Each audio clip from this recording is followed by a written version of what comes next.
Hello, and welcome to the POCUS Certification Academy's POCUS Bites webinar. Thank you for joining us today. My name is Tiffany Claiborne, and I'll be your host. As the webinar begins, all attendee lines have been muted. Please use the Q&A box for your questions or the chat for comments. Our team will be monitoring both throughout the session. Today's topic is use of POCUS in shock and hypotension and the role of cardiac ultrasound guidance. We are excited to have Dr. Yannick Boulou as our speaker. Dr. Boulou is a cardiologist, intensivist in the Montreal Sacred Heart Hospital and the Montreal Heart Institute.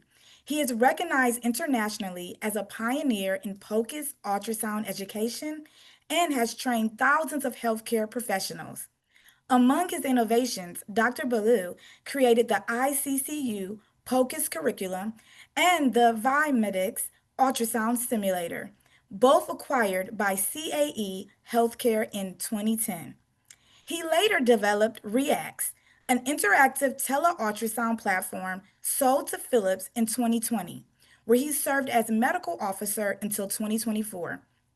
He now serves as medical advisor to Desky, a digital health company developing AI-powered cardiac ultrasound guidance solutions. Today's session is proudly sponsored by Desky. Desky is the developer of HeartFocus, an FDA-cleared AI-powered cardiac guidance application that helps healthcare providers acquire diagnostic quality echo images using the Butterfly iQ3 and IQ Plus probes. HeartFocus brings world-class cardiac imaging to providers in primary care, emergency medicine, and beyond. To learn more, visit www.heartfocus.ai. Let's get started.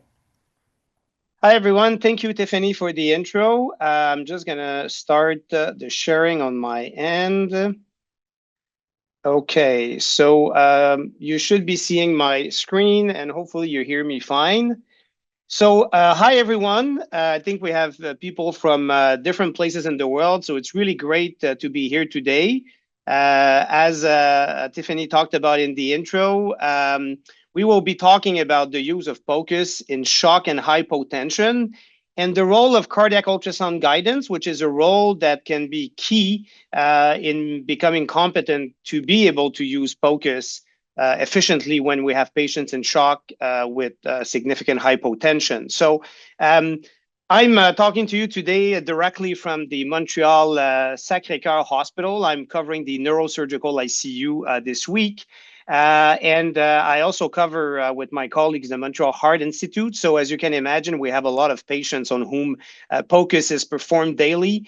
And for the last 25 years, I've been involved in being able to democratize point-of-care ultrasound, not just cardiac, but among other things, the cardiac exam, which is so key in the ED, the ICU, the peri-op phase, outpatient clinics. So the more people will be able to perform quality point of care, the more we will be able to help our patients. So presentation plan, fairly simple. We will do a brief overview of POCUS, and we will then talk about a clinical case, which will be a good foundation to, again, for all of us POCUS enthusiasts, see how critical the use of POCUS is with unstable patients. We will also then touch base on the use of cardiac ultrasound guidance, which is kind of an innovative approach and one of the what I think will become a key element in training of novices to become competent in cardiac ultrasound. And we will conclude. I should be talking for about 30-35 minutes, and then we'll open up for Q&A and discussions. So the use of point-of-care ultrasound is always associated with an exam, which is what we call goal directed. Goal directed does not mean done, with, no protocols or all over the place.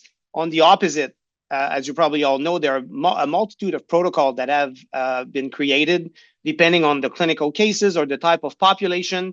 But in fact, the point of care exam is still a very systematic exam. And the more systematic we are with both the cardiac and non-cardiac ultrasound, the more complete we will be in making sure we don't miss anything. So focused exam, goal directed, but remains quite systematic. So the difference, sometimes people less familiar with POCUS will ask us, what do you mean about point of care ultrasound? What's the difference with standard imaging? So we all know that if you go to the echocardiography lab one morning, the patient comes in, they have a requisition, it's written shortness of breath for a few months. And the patient comes in, they sit in the waiting room, then they go in the echo room, and they have a 30, 45 minutes full exam being performed with all the Doppler and all the imaging, all the measurements, because they really have to look at every potential causes of shortness of breath. A report is written, and the clinician who asks for the exam receives a report. This is really, same thing with radiology exam. When we're performing POCUS, we are completely different type of context. So we have a specific clinical setting.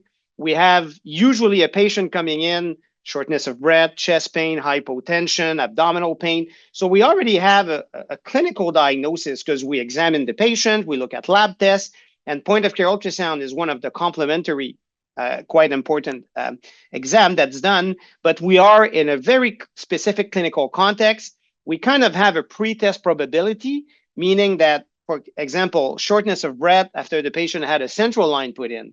Maybe we will be thinking, there may have been a pneumothorax. Maybe the patient was lying down for many minutes, and maybe there is pulmonary edema. So depending on the clinical context, physical exam, we're looking for something. So we have to learn and know what are the ultrasound signs that will be associated with specific conditions. And this is what our trainee need to become comfortable with. So we have to be able then to use these findings and integrate those findings in the clinical scenario to take the right management decisions. I give you an example. You're looking at the heart and you want to, assess fluid status, and you look at the inferior vena cava. So you will look at the size, you will look at the variation with breathing. So if you see a small normal size and a high variability IVC in a patient who's normal urine output, normal blood pressure, not tachycardic, but more than likely you won't do anything because this is in the clinical context, excuse me, it corresponds to probably just a normal central venous pressure. The same ultrasound findings visually, but in the context of a patient tachycardic, low blood pressure, urine output low, you will more than likely give fluid or blood or whatever the volume problem is. So same findings, different clinical context. So it's always key to put whatever we find in context with to be able to make the right clinical decision making.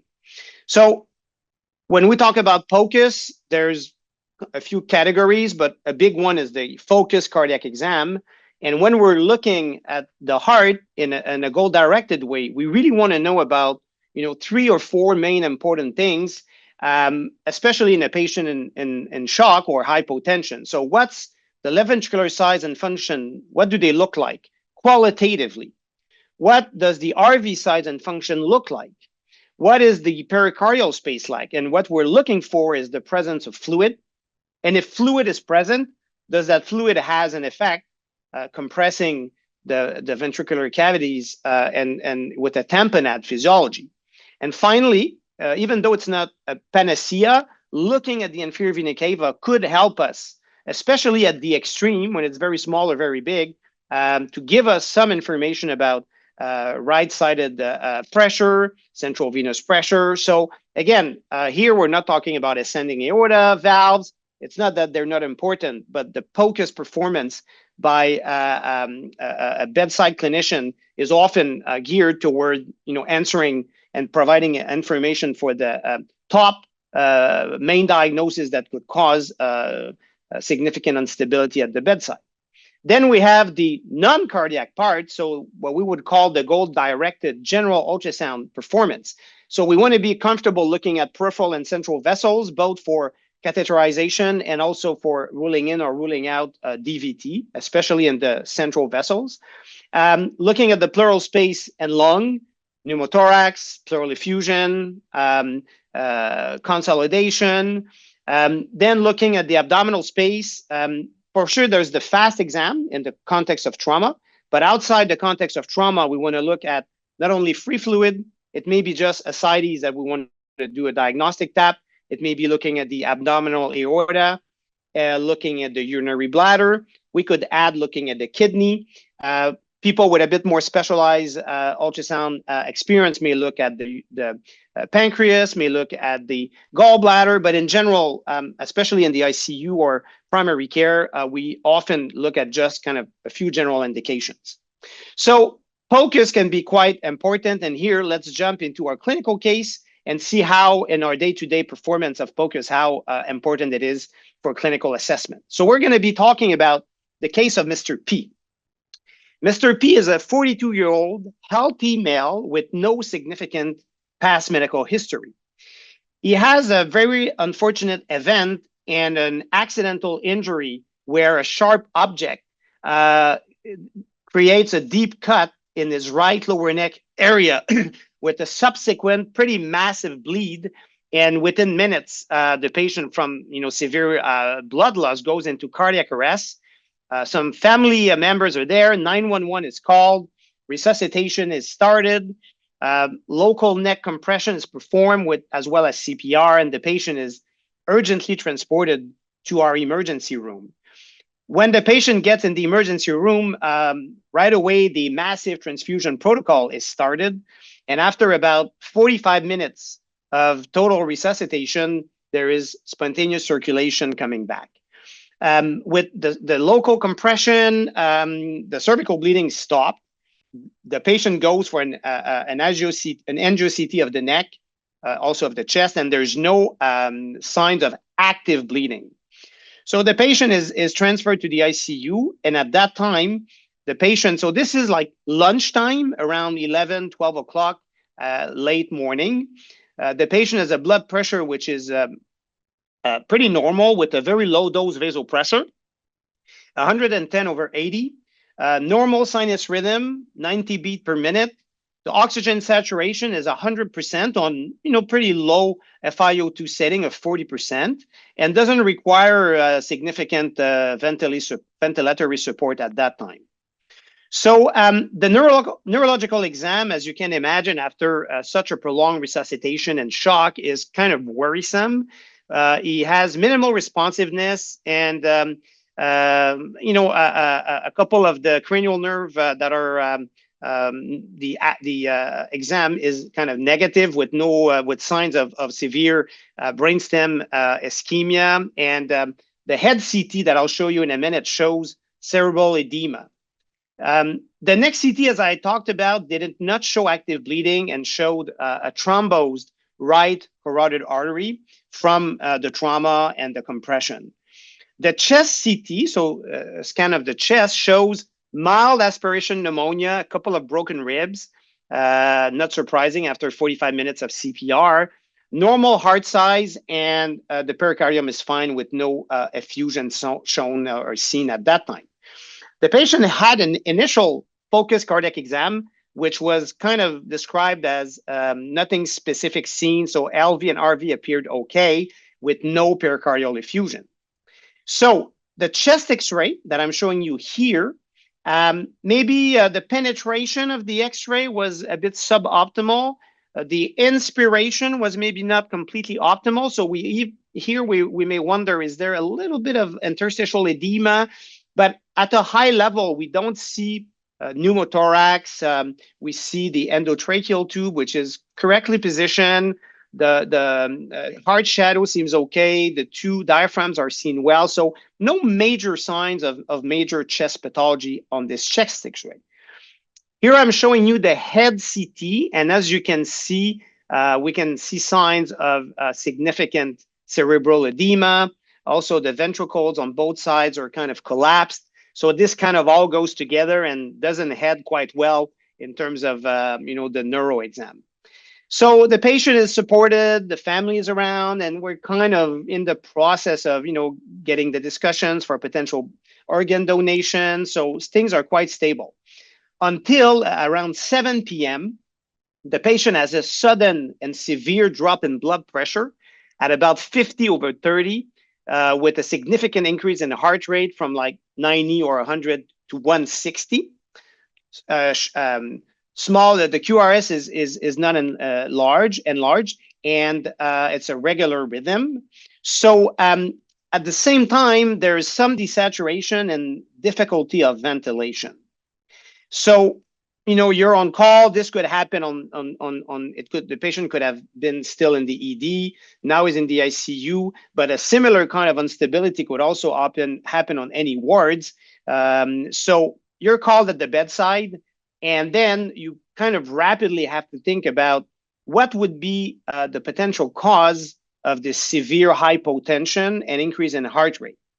So there is a differential diagnosis, and as we talked about before, we have here a specific case, and now let's put it in context and see what could be our main causes explaining what happened. So fairly large differential diagnosis in the context of this prolonged cardiac resuscitation. And I'm sure that many of you, as I'm going to be putting the potential differential diagnosis, you're going to check them in your mind because you're already thinking about them. So the patient could have had a pneumothorax, even though we didn't see it initially, because of the multiple rib fracture, positive pressure breathing, and then this pneumothorax could fairly rapidly evolve into a tension pneumothorax with a very similar clinical scenario to what we have here. The patient could have a hemothorax, where the patient is may present significant bleed because, again, maybe a rib fracture that's broken caused an intercostal vessel trauma that suddenly decides to profusely bleed. The patient may have developed a tamponade, again, in the context of this prolonged resuscitation.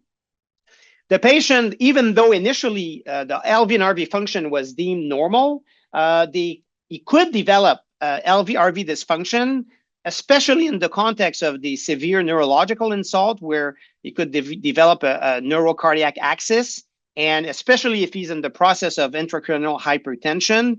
I'm sure many of you have seen this significant cardiac dysfunction that can happen in the context of the brain injury. Because of the resuscitation, we have seen often liver trauma. Spleen trauma is a bit less common, but if ever the CPR was done a bit too low, there could be rib fracture causing liver laceration with shock. It's not impossible that the carotid injury, despite the fact that the carotid was thrombosed and there was no active bleed, not impossible that there could have been a recurrent active bleeding with an internal bleed because there was nothing exteriorized in that patient. Others that are less probable because it's a bit early, but could he have had, could he get into just early sepsis with, hypovolemia, the systemic inflammatory response syndrome, or SIRS, which we often see in the context of any trauma or acute event, could be partly responsible. And a little kind of remote, but could there be a component of neurogenic shock due to the fact that he had ischemia and he could have had cervical spine cord ischemia? So there could be a couple of other diagnoses, but at a high level, those were the diagnoses that, within a minute, you have to think about them and then do something to try to rule them in or rule them out. So if we're looking at those, which one could be ruled in or ruled out by using POCUS?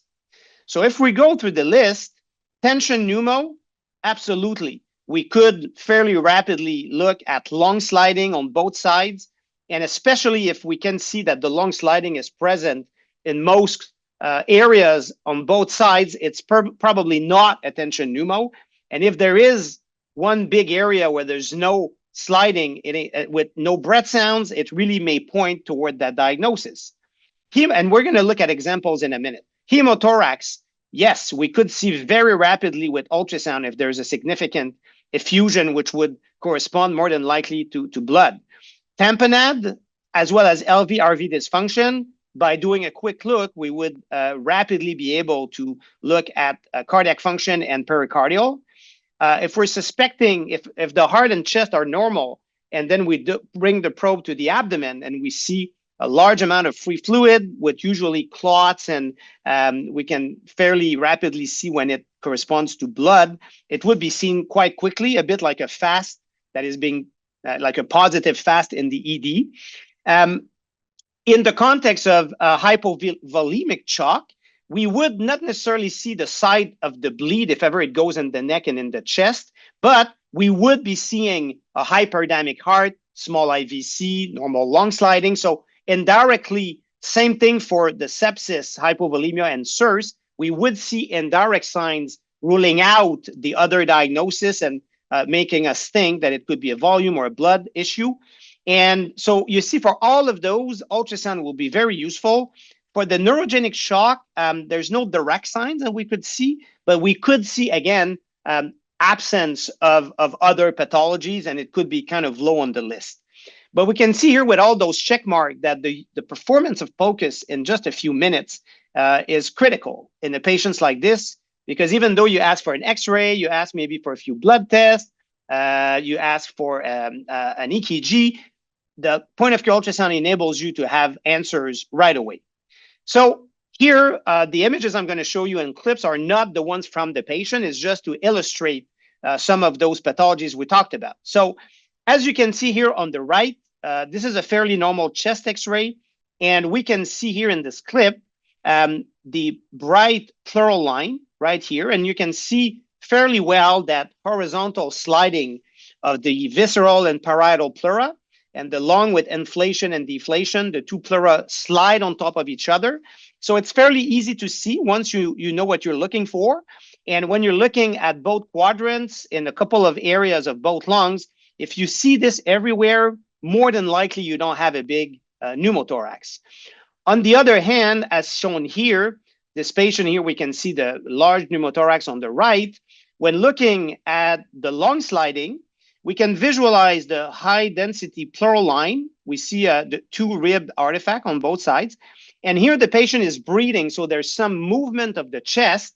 But when you're looking carefully, you can see that this pleural line here is just the parietal pleura. The visceral pleura is not seen because the lung is deflated, so there's no sliding. So this can be seen quickly, and the most important finding is, in fact, the presence of lung sliding. Because when you see the sliding, it excludes 100% that at the site where you're scanning, there's no pneumo. So when there's no lung sliding, there could be other things that explain this. For example, if the patient doesn't have any air because the tube is in the right main stem and no air goes to the left, or there is adhesions, or so there are other potential causes of no loss, no sliding. But the presence of lung sliding, when identifying it, is very, very important for your differential. Here, you see on the X-ray a big important loss of volume in both lung, but especially the right side. And in that patient, there was a large, it wasn't a hemothorax, it was a large effusion, but a hemothorax acutely would look the same. So we can see here the liver, the bright diaphragm, the lung, which is all collapsed. So that's why there's density to it. And you can see that it kind of looks like the liver, and a large effusion. So by putting the ultrasound on the chest, you see right away if it's just lung atelectasis or if there's significant amount of fluid. When we're looking for tamponade, here I'm showing you a bit of a truncated apical four chamber. In this view, you see a bit of a truncated left ventricle here. You see the right ventricle and right atrium, and you can see here the significant effusion with some collapse of the RV and RA. And in fact, that patient had a pacemaker wire that crossed through the right ventricle. We can see a bit of the wire here, and was having a significant clinical and echocardiographic diagnosis of tamponade. So quick look, you find hopefully a good view, parasternal long and short. apical 4, subcostal 4, and you try to find the adequate view to rule in or rule out what you're looking for. Or maybe it's a surprise diagnosis, depending on the clinical context. In this clip here, you can see this is a parasternal long axis view. And you can see that, even though you're not an expert, you can right away see that this heart is not contracting normally compared to a normal heart, what you see here on the right. So again, the goal of POCUS, even if you're not a top expert, is to be able to recognize like hyperdynamic, kind of normal, mild to moderate depression, and severe LV and RV dysfunction, as you can see here. So again, echo gives you an answer very rapidly. In this case, this is a fast exam where you can see, in fact, this is the spleen with blood around it. So again, when you're looking at the different areas in the abdomen, right upper quadrant, left upper quadrant, suprapubic, and subcostal, you can right away image and find if there's significant amount of free fluid. So in a shocky patient, you can right away look at those differential. And here I'm showing you, as you can see, a short axis view of a hyperdynamic heart, small inferior vena cava here in the middle. And on the right, it's a normal long sliding. So by findings, normal long findings, small IVC, hyperdynamic heart, it doesn't give you, there's no label appearing giving you the diagnosis, but it's ruling out all those others that we talked about, and may orient you toward either active bleeding, hemorrhagic shock, and the same findings would be found if you have early sepsis, hypovolemia, and SIRS. So again, echo is important to contribute to the differential diagnosis. So in the neurogenic shock due to cervical spinal cord ischemia, we could be seeing signs similar to any vasodilatory shock or like when SIRS is present, but again, maybe not as directly helpful when using POCUS in these contexts. So we're going to take a pause to talk about cardiac ultrasound guidance and how it can help us get the right view we need when assessing a patient in shock. And we're going to come back after to give you the evolution and what happened to our patient. So as we all know, a significant limitation to the widespread use of cardiac POCUS is the complexity of obtaining standardized views, especially when you're starting. For those of you already performing POCUS, I'm sure you all remember the first time you picked up a probe, put it on the chest, trying to figure out what's left and right, what's up and down. So it's a bit more complex than just looking at an internal jugular vein, looking at lung sliding, looking at a longitudinal view of the liver. So performing an echo requires the knowledge of the anatomical view, and you need practice. There's no other way to get good at it than practicing. But because there are all these point of views that are different, it's not easy to try to become competent fairly rapidly, as it is with some other non-cardiac ultrasound images. So we need to learn how to handle the probe. And even though there are a lot of different views that exist, there are kind of, the key ones being parasternal long and short axis, apical 4-chamber view, subcostal 4-chamber view, and the subcostal inferior vena cava view. There are apical 5, apical 3, apical 2. I mean, there are obviously a lot of other views, but for the POCUS kind of day-to-day use, the ones that we just talked about here are the main ones.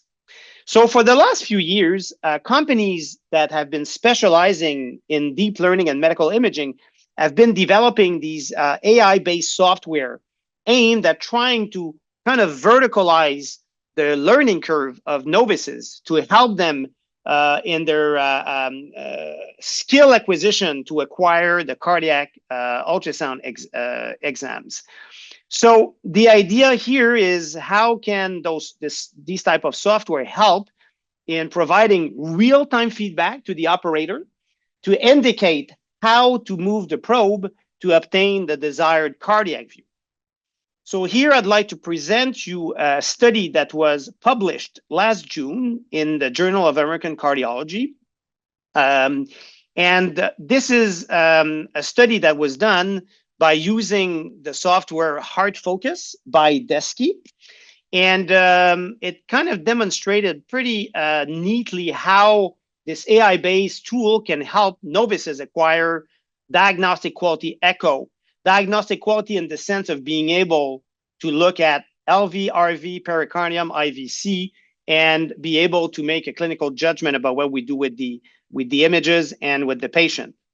So the study was done in two centers, international, because there was a center in Bordeaux in France and a center in New York in the United States.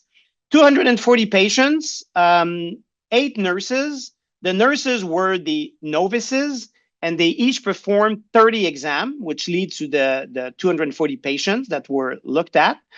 And the nurses had previous training, like a half-day training where they learned the basic of cardiac ultrasound, what are the main views, what they do, what the views look like.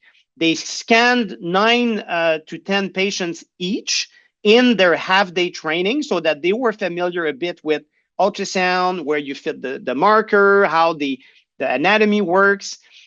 So the setting was that patients going to an echo lab, and it was good that the study was done in a more controlled setting than an ED, an ICU, or a perioperative area. So when patients were going for the echo, they first had a focused echo done by the nurse using the HeartFocus software, and they were doing not just the main views that I talked about, but in fact 10 views. So they were doing peristernal long and short, and the short axis included aortic valve level, papillary muscle level, mitral valve level, apical level. They were also doing apical 4-chamber, 5-chamber, 2-3-chamber, as well as subcostal and IVC. So a total of 10 views using the cardiac guidance. And then an expert was performing the exam, either a cardiologist or sonographers. And then all those images were blindly reviewed by cardiologists from Europe and from the United States. And what the primary objective was, can the ultrasound exam perform with the guidance by novices, which were the nurses who had no prior ultrasound experience and just had this half-day training before doing the scan. So the primary endpoint was, are they able to do images that are of good enough quality so that you can look at LV size and function, RV size and function, and also the presence of significant pericardial effusion. So in fact, the results were quite impressive, where for all those key questions, for the primary objectives, there were no differences between sonographers or cardiologists performing the exams and the novices, when the blinded observer or the cardiologist reading the studies were putting the annotation of saying, okay, can I interpret these images? Yes, no, quality adequate, yes, no. And then they also looked visually, as we talked about, not just the primary endpoint was, the main LV, RV pericardium, but they also had secondary endpoint at looking at other structure.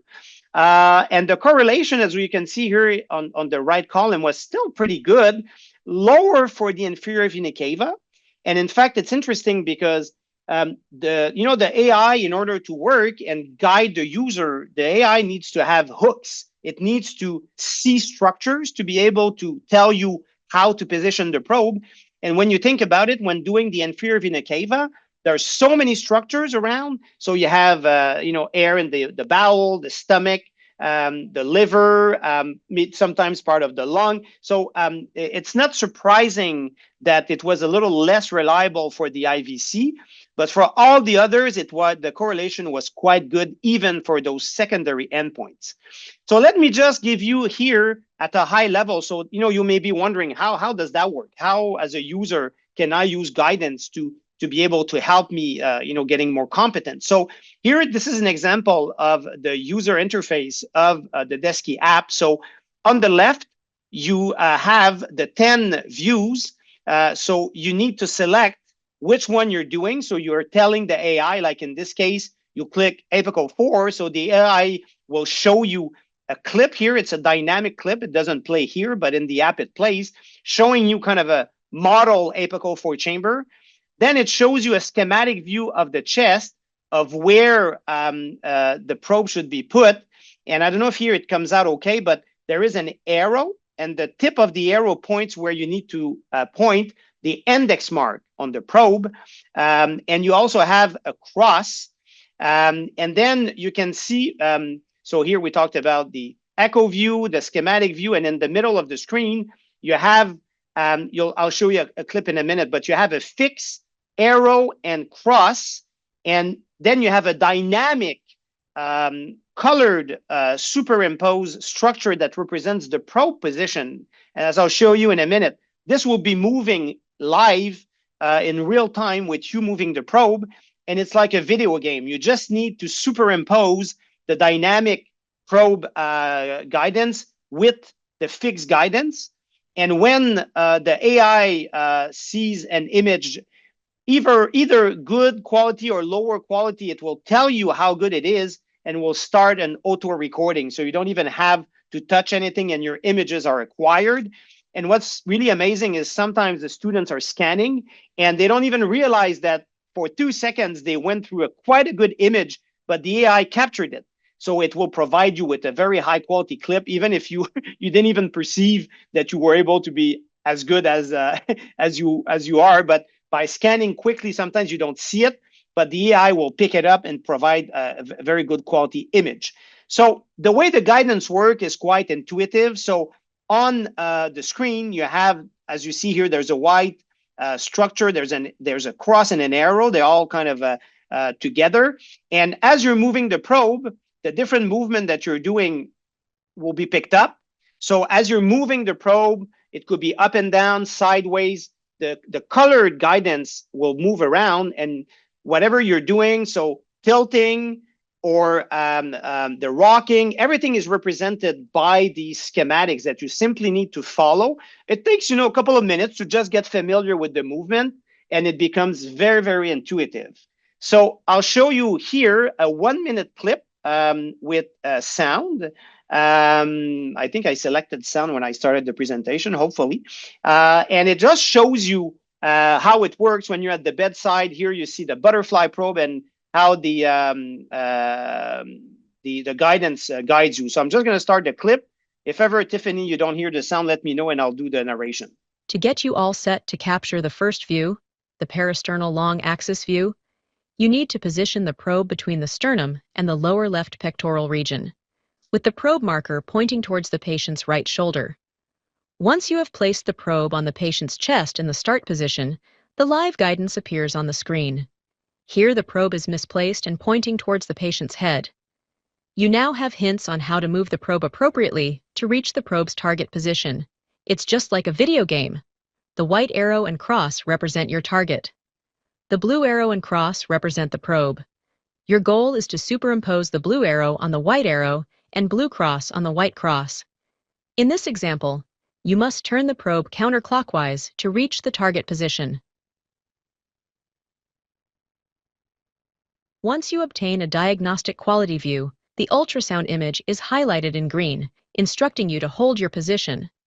Heart Focus will now perform an auto record, meaning that it is recording the clip without you having to touch the screen. So we have been using the app in the intensive care, at the bedside, also going in the ED, and it's been quite amazing to see, nurses, students, residents, a different prior background. Once they know how to use it within a few minutes, how helpful it could be. And here I'll just show you a clip of one of our nurses doing subcostal imaging of a patient who didn't have great parasternal views. So she has, the iPad with the Heart Focus app. The butterfly probe is connected. She's scanning. She's just holding the probe, following the guidance. And you'll see here a bit of a zoom in on the screen in a second. But, she doesn't exactly know how to interpret the exam. But if I'm not close by and the patient is unstable, I can ask her to do the image, send them to me, and then I'm able here to see quite a good parasternal subcausal view. I can see the RV, the LV, sizes, function, pericardium. Just yesterday, and I don't have the clip here, I had one of our pharmacists perform the exam. He never touched a probe before, and I was doing some teaching to my residents, and he was super interested. So I say, hey, put some gloves on and pick up the probe. It was great to see him scan. So this is very, very, it's a very good tool to complement point of care ultrasound training, and we'll get back to it in a few minutes in the conclusion. So now let's go back to our patient, Mr. P. So Mr. P had this significant refractory hypotension. Despite we gave him a lot of fluid boluses, we even had to give him bolus of epinephrine because we cranked up the norepinephrine, added vasopressin, and the blood pressure remained low. We had to take him and do back valve ventilation because the ventilation was also difficult. And then we performed our POCUS exam. So in this parasternal long axis view, it was a little bit foreshortened, but you can see that the left ventricle here looks like it's small and hyperdynamic. And you can see here this right ventricle, and you can probably perceive that it looks a bit squished.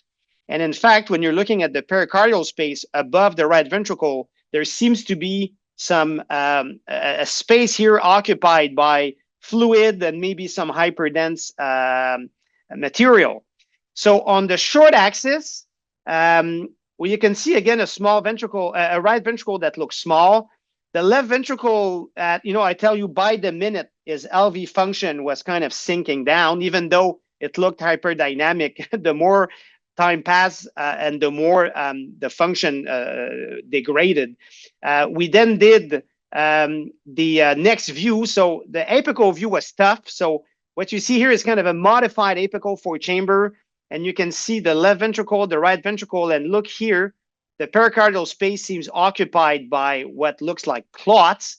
And the subcausal view here on the right, same thing. We really have that feeling where there is compression of the right cardiac chamber by blood clots. So going with, a diagnosis of tamponade. So we looked at the inferior vena cava. It was no variation with the breathing, which we often see in a patient on a respirator. It was 1.6 centimeters, so it wasn't dilated. And again, even though there is a tamponade physiology, we would have thought the IVC could have been super big. It's not. That's why it's not always fully reliable. So our impression was that LV was small with a dysfunction that, was at least moderate as the exam passed by. The RV size was small and seems compressed. Pericardial clots, IVC of normal size but not compliant. So we had findings compatible with tamponade and secondary shock. So we looked at the sliding lung on both sides. And here I'm just showing you two clips, but sliding lung was totally normal. And for the keen eyes among you, you will see some of the B lines here on the left, getting from the pleural line, which corresponds to some interstitial edema, a little bit maybe also on the right clip. So normal lung sliding. We also looked at the pleural space. We looked at the abdomen. So pleural spaces were fine, no free fluid in the abdomen. We repeated the chest x-ray, which you can see here. And if we compare it with the one taken earlier during the day, the inspiration is better. And you will notice that the mediastinum seems to be a bit enlarged.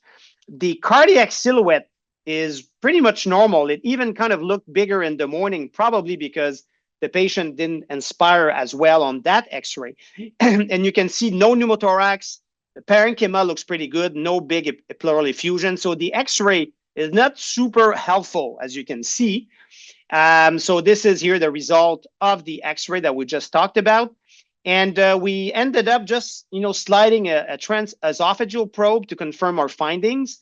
And when looking here at this mid-esophageal four-chamber view, where you can see the right and left ventricle, the two atrium, and you can see here that the LV and RV function was getting worse and worse.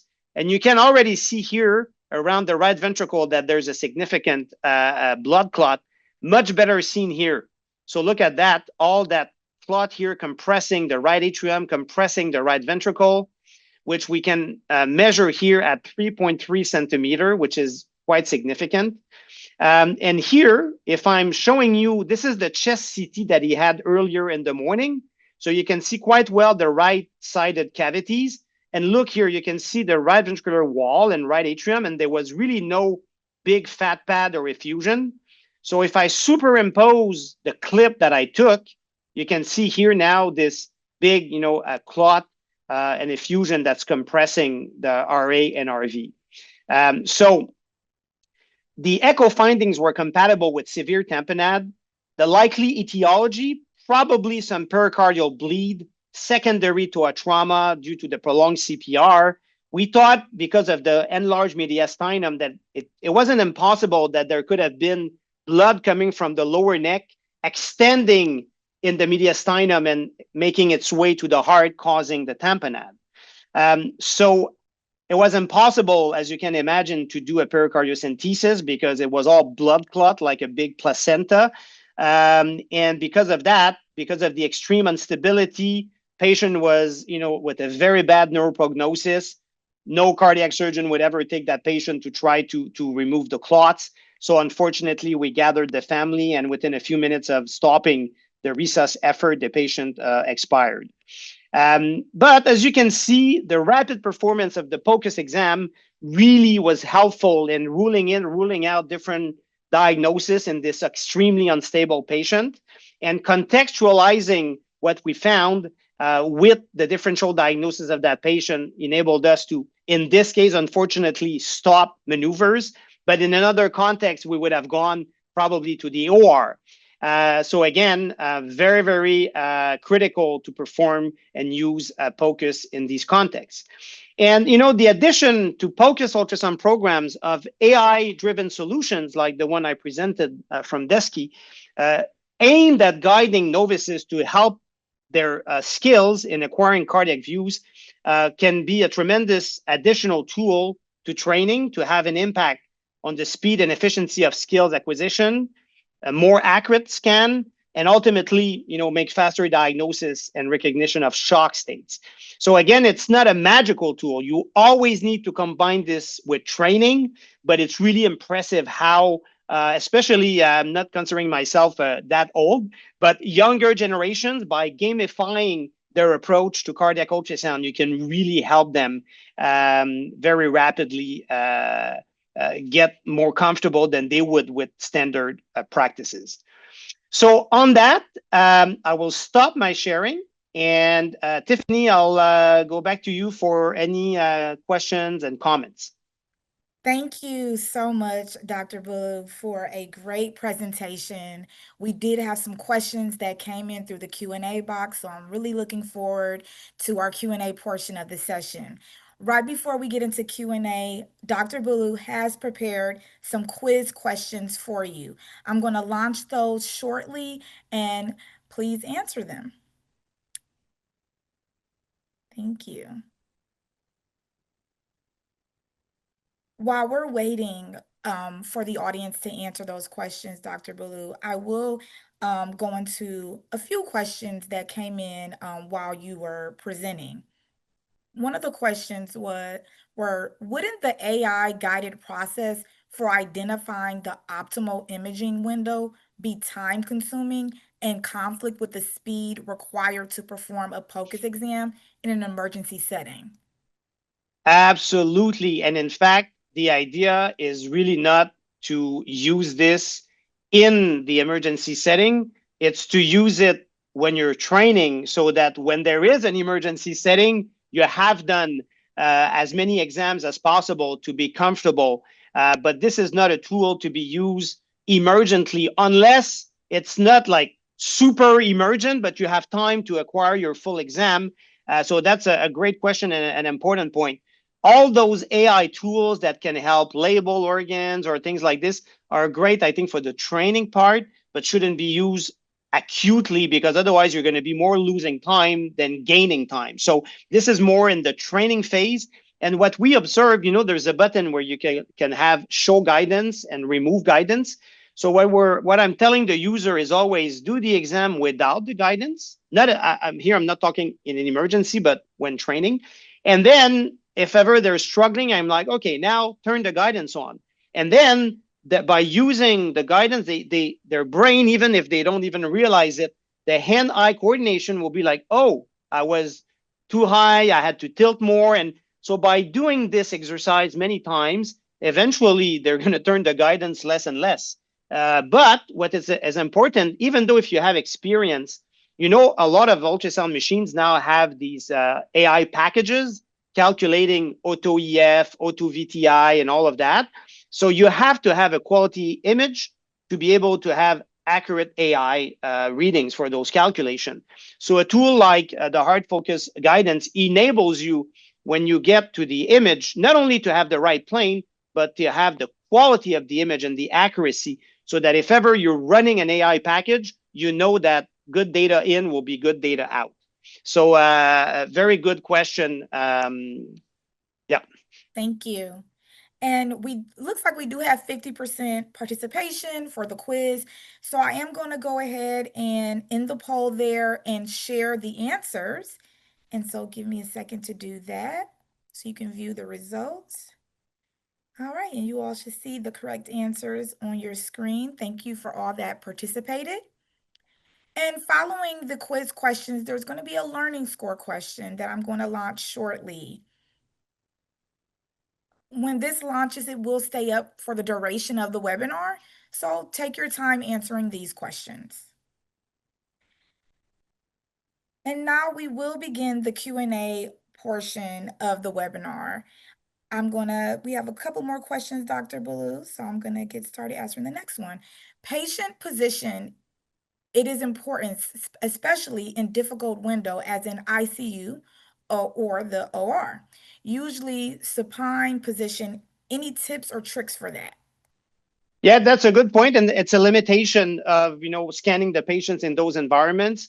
In fact, what I usually do is whatever the position the patient is in, I'm trying, unless it would be right decubitus lateral, which is really the antithesis of what we're trying to do. If there's supine, I'm looking, and you know, once in a while, and not uncommonly, the image is adequate to get a decent view to make a diagnosis. If it's not, I'm trying to slightly mobilize them on their left side. And if not, honestly, there's not a lot of tricks, because often the patients do not collaborate that much with their breathing. You try to press as hard as you can, put a lot of gel, and don't hesitate to move, you know, the bandages if you can, or the EKG leads, because sometimes people leave them there and try to go around them, but just displace them to find the right window. But it's something that makes our scanning a bit more difficult. So I don't have any specific tricks other than trying to optimize the position when you can. Thank you. Next question. Is the software compatible with a portable GE V-scan probe? Are you So aware? this is more a technical question, but you know, the DESKI software is right now running with Butterfly. The idea is to have it kind of agnostic, but the integration right now is with Butterfly. So I would defer to the DESKI folks for the question about other compatible devices. And more information will be sent following the webinar on how to get in touch with DESKI at www.hardfocus.ai. Perfect. Yeah, that way for the any questions related to the types of ultrasound machine it could work with, the different versions and everything, they'll be able to address that super perfectly. Absolutely. Next question. Which ultrasound machines have this AI? So I Yeah, believe you so kind of touched on it. yeah, exactly. And the idea and you know, to help democratize ultrasound and training, DESKI is kind of an agnostic app. Even though it works with Butterfly now, their goal is to try to make it as widely used as possible. So again, they could answer that more precisely. Thank you. And it's another AI question, and it's our final question.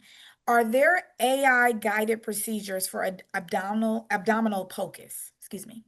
Very good question. I know there are some devices that do have labeling of abdominal organs. They're not guiding the users, but when the user is scanning, there are labels that appear that may say kidney, liver, tip of the spleen. So it's not a direct guidance, but it kind of helps to identify the organs. So as of now, I'm not aware of apps that do the guidance, in a kind of real time way.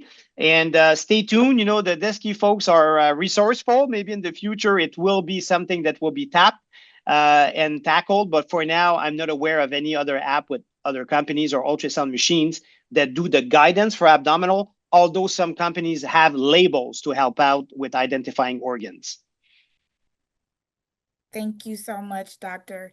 That concludes our Q&A portion of this webinar. Thank you so much to the audience and for those who completed a question. We really appreciate your insightful questions. Oh, looks like we have one more coming in, and we do have time for it.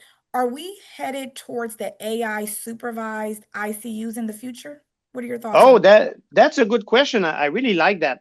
So often people will ask me, and when I started working with Desky, and Bertrand, who's the CEO of Desky, would tell you this. I told Bertrand, I said, I like what you're doing, but I need to be convinced that your product and what it brings will have relevance in the clinical day-to-day use for the training and for the clinical purpose. And when I started using it and having my trainee use it, then I thought, wow, okay, this is a way where the training, we all know that we struggle to have enough people to train other people. And I think the way I see the benefits from the students is that you need to have this basic training, half a day, a full day course. And then we can't be there all the time because, the anatomy changes so much from one patient to another. They want you to be there. And should I turn right? Should I angulate? So I find that this helps enabling the virtual training part. It doesn't mean that you give that to them and you never see them again and they become competent, but it's a tool so that you virtualize part of the training to get them to more confidence, more competence. And I wouldn't say it would be the virtual ICU of the future, but I think that virtual training like that will be a very important complementary tool to help to bring people to competency. Absolutely. Thank you so much. And I believe that concludes our Q&A portion of today's session. I want to thank you all for answering our learning score question. This helps us to plan the next sessions and receive feedback directly from you. That brings us to the end of today's session. A heartfelt thank you to our expert presenter, Dr. Yannick Ballou, for sharing such invaluable insights with us today. Thank you. Thank you, We would everyone. You're welcome. We would also like to express our sincere appreciation to HeartFocus, our session sponsor today. Shortly, I'm going to share their information on the screen so that you can see it. HeartFocus is an innovative AI-driven heart exam platform from Desky. Thank you for empowering our community with cutting-edge technology. To learn more about how HeartFocus enables clinicians to capture diagnostic quality cardiac scans using the Butterfly iQ3 and iQ Plus probes, please visit www.heartfocus.ai or scan the QR code on your screen. A recording of today's webinar will be available on the POCUS.org website within 1 week, and all attendees will receive an email with the link. Thank you for joining us today. We hope you found today's content valuable, and we look forward to welcome you to our future webinars. Have a great day.